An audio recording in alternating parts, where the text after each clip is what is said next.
Mas hoje em dia temos vários bons parlamentares que eu fico feliz.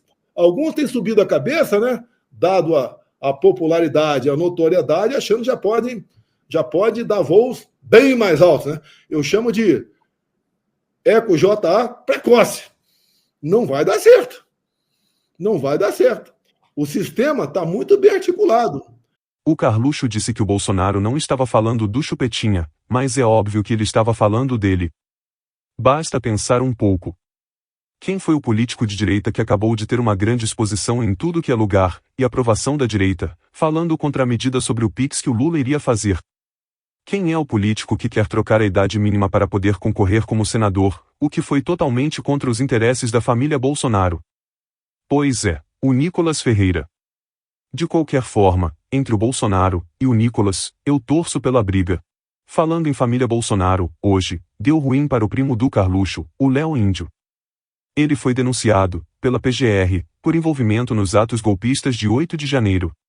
De acordo com a denúncia do Procurador-Geral da República, Paulo Gonet, há provas suficientes de que Léo Índio participou dos atos golpistas que culminaram com a destruição das sedes dos três poderes em 8 de janeiro de 2023. Uma das evidências é uma foto que o investigado divulgou nas redes sociais. Na imagem, ele aparece em frente ao Congresso Nacional durante o momento da invasão aos prédios. Se a denúncia for aceita, o investigado pode responder por associação criminosa armada, tentativa de abolição violenta do Estado Democrático de Direito, golpe de Estado, dano qualificado pela violência e grave ameaça contra o patrimônio da União, com considerável prejuízo para a vítima e deterioração do patrimônio tombado. Talvez isso explique por que o Bolsonaro deu uma entrevista, hoje, dizendo que acorda todo dia com a sensação que a Polícia Federal está na porta dele, temendo ser preso. Aliás, na minha opinião, esta mesma entrevista mostra por que o Bolsonaro ficou desesperado, de não ter ido para os Estados Unidos. Cada um interprete como quiser. Falando em Trump, vejamos um bispo que se levantou contra as medidas do Laranjão. Millions have put their trust in you. And as you told the nation yesterday, you have felt the providential hand of a loving God. In the name of our God, I ask you to have mercy upon the people in our country who are scared now. There are gay, lesbian, and transgender children in Democratic, Republican, and independent families.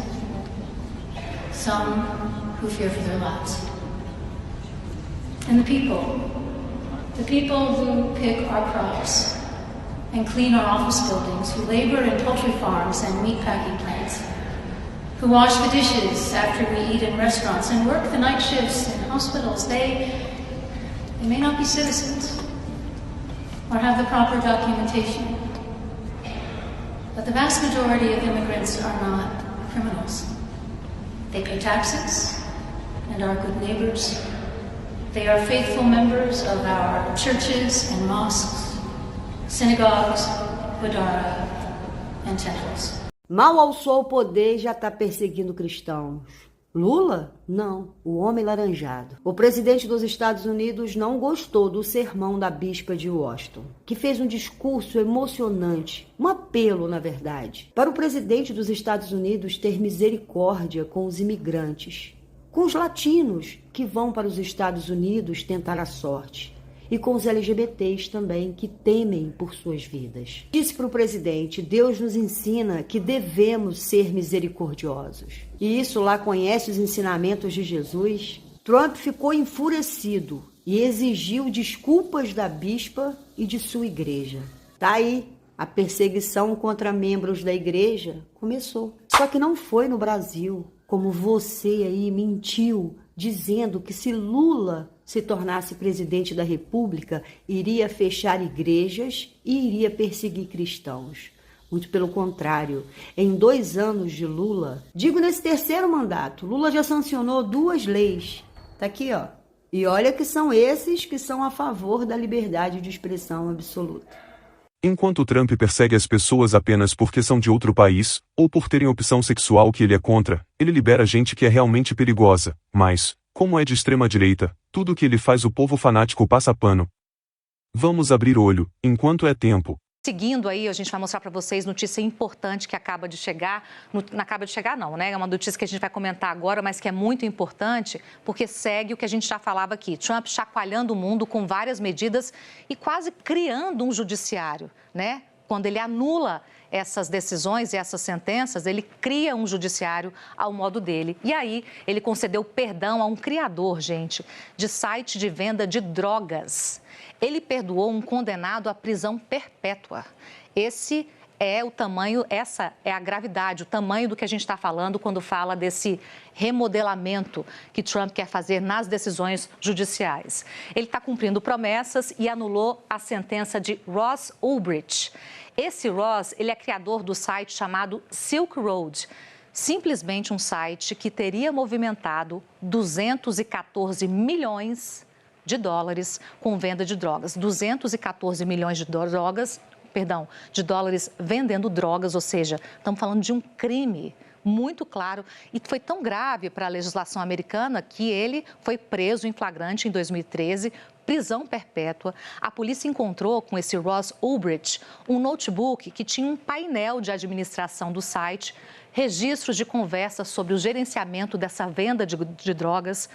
E segundo a agência Reuters, ele foi condenado à prisão perpétua em 2015 e agora, 10 anos depois, sob Trump, governo 2, está simplesmente anistiado, perdoado por cometer um crime que movimentou mais de 200 milhões de dólares. Para finalizar o vídeo, fiquem com algumas notícias da política nacional, trazidas pelo Flávio Florencio. Também peço que curtam o vídeo, inscrevam-se no canal, comentem e sigam todos os perfis citados.